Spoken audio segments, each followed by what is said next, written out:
Salut à toi et bienvenue dans cette nouvelle FAQ. Aujourd'hui, je vais répondre à une question super pointue, super technique qui est comment créer une pub Facebook, Instagram qui marche. C'est parti.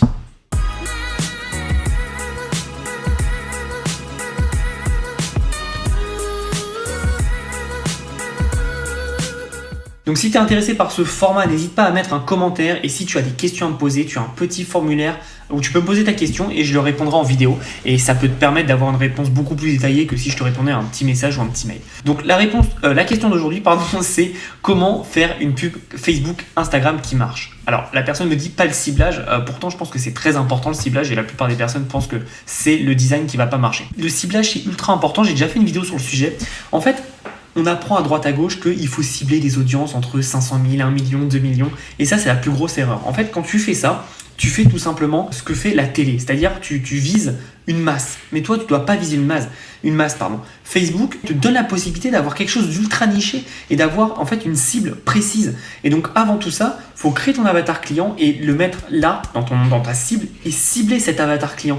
Comme ça, tu sais à qui tu parles, tu sais comment tu lui parles. Et donc, du coup, la deuxième question, c'est pas l'audience, mais le design, présentation, texte, vidéo, call to action. Et ça va de pair parce que mieux tu connais ton client, mieux tu sais comment il réagit à telle ou telle chose, et plus tu vas pouvoir adapter ce message en fonction de ta cible. Donc si l'audience et la cible, c'est ultra important pour savoir comment cibler ton client. Et donc pour le design, c'est tout simple, il suffit de faire quelque chose qui retient l'attention. En anglais, on appelle ça le stop scroll. Parce que tu sais, les gens, quand ils sont sur Facebook, ils descendent. Et en fait, ta pub doit les faire s'arrêter. Et déjà, si tu les fais s'arrêter, tu as déjà gagné. Parce que le problème, c'est qu'il y a tellement de posts en ce moment, tellement de publications que c'est dur à faire arrêter les gens.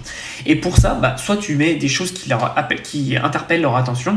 Donc une vidéo drôle, du texte en haut, en bas. Moi, je te conseille de mettre des sous-titres si il y a de la voix dans ta vidéo. C'est très important parce qu'en fait, les gens regardent Facebook, passent souvent avec leur écouteur. Mais par contre, les textes leur permettent de commencer à prévisionner la vidéo. Et si ça les intéresse, ils peuvent mettre leurs écouteurs. Ou alors, ils peuvent juste lire le texte et peut-être acheter ton produit. Donc, mets des sous-titres si tu fais une pub Facebook en vidéo, c'est très important. Mets de la couleur aussi, parce que forcément, si tu as un truc qui est gris, le mec qui va scroller, il va jamais voir ta pub. Donc mets un truc qui ressort. Et surtout, faut que ta copie, donc ton texte, attire l'attention. Faut que tu aies un truc qui se différencie. Ça sert à rien d'avoir des pavés comme ça. Tu peux, ça marche dans certains cas, mais honnêtement, moi, les meilleures pubs que j'ai faites et les meilleures pubs que j'ai vues qui ont marché, c'est avec 3 lignes, 4, 5 lignes. Et très simple. Faut que tu intéresses les gens. Et c'est pour ça, on va revenir au ciblage. C'est beaucoup plus fort de dire par exemple « Salut les Parisiens, il fait pas beau en ce moment » ou je sais pas quoi, tu trouves un truc qui attire leur attention. Et si tu dis « Salut les Parisiens », déjà tu vas cibler Paris, donc ton audience sera beaucoup plus petite. Et la personne, quand elle va voir ta pub, elle va se dire « Wow, c'est pour moi cette pub, elle me touche vraiment ». Et c'est ça qui est génial en fait avec Facebook et les gens comprennent pas ça. Et les gens sont têtus avec ça, ils veulent faire des grosses masses, des grosses audiences, mais tu vas jeter ton argent par la fenêtre. Tandis que si tu cibles précisément, ça va être beaucoup plus ciblé et tu pourras mieux délivrer un message de qualité. C'est beaucoup plus intéressant de dire « Salut les Parisiens », etc. quand tu cibles les gens de Paris, plutôt que tu aimes ça. Ok, ça c'est bon, tout le monde le faisait il y a 2 ans, ça marchait il y a 2 ans, mais ça marche plus maintenant. Il faut vraiment que tu intéresses ton audience et que ton audience se sente touchée. Il faut savoir qu'en fait, les gens veulent de plus en plus de personnalisation dans leur vie et ils ont besoin de se sentir spéciaux. Et si ton entreprise ne fait pas ça, malheureusement, tu vas perdre beaucoup d'argent. C'est pour ça que c'est vraiment important de comprendre comment attirer l'attention des personnes et avoir une bonne offre. Parce que ça sert à rien d'être un expert en Facebook. Si tu as une mauvaise offre, tu auras beau être le meilleur des experts Facebook, tu auras une mauvaise offre. Donc comprends qu'il faut quelque chose qui sorte de l'ordinaire, une offre irrésistible. C'est quelque chose qui fera que, en fait, s'ils ne cliquent pas chez toi, ils auront l'impression de faire une erreur et de regretter. C'est ça qui est important. Pas s'ils cliquent, s'ils achètent, pardon. Mais c'est vraiment important de comprendre et d'apporter beaucoup de valeur dans ton offre. Et travaille d'abord ton offre et après travaille ton ciblage et ensuite travaille ton design.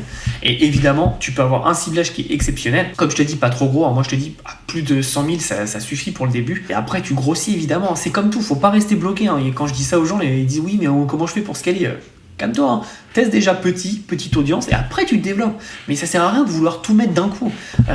Ça sert à rien. Prends ton temps, va petit à petit et tu te développes petit à petit. Regarde Nike au début. Nike, c'est le meilleur exemple. Au début, ils vendaient des chaussures de running. Aujourd'hui, dis-moi ce que ne fait pas Nike en sport. Ils font tout. Et c'est ça qu'il faut que tu comprennes, c'est que par petit, que ça soit dans ton ciblage, dans ta niche, dans tout ce que tu veux, par petit et grossis après. Parce que tu seras meilleur en partant sur quelque chose de très ciblé, très focus, plutôt qu'en partant tout et n'importe quoi. Donc comprends ça. Et c'est comme pareil, je te fais un petit parallèle, mais quand tu crées un site e-commerce, tu n'as pas besoin d'avoir 160 produits. Tu en mets une dizaine, ça suffit largement. Et après, tu développes petit à petit. Mais voilà, c'est très très très important de cibler précisément ton avatar client. Si tu ne sais pas ce que c'est un avatar client, j'ai plein de vidéos sur le sujet, tu tapes Thomas Gio avatar client, tu auras toutes les vidéos qui te parleront de ça. Et en ce qui concerne ton design, donc comme je t'expliquais, il faut faire des tests. Il y a peut-être un design que tu as trouvé magnifique mais qui n'a pas marché, un design tout pourri qui est nul, enfin pas beau et qui marche super bien. Moi ça m'est déjà arrivé, des pubs où je passe des heures, je travaille, je refais des retouches, tout ça, c'est trop bien et tout. Je suis trop content de ma pub et au final elle marche moins bien qu'une pub toute pourrie que j'ai fait en 5 minutes. Mais au final, on s'en fout de ce que toi tu penses, de ce que moi je pense. Le marché a toujours raison.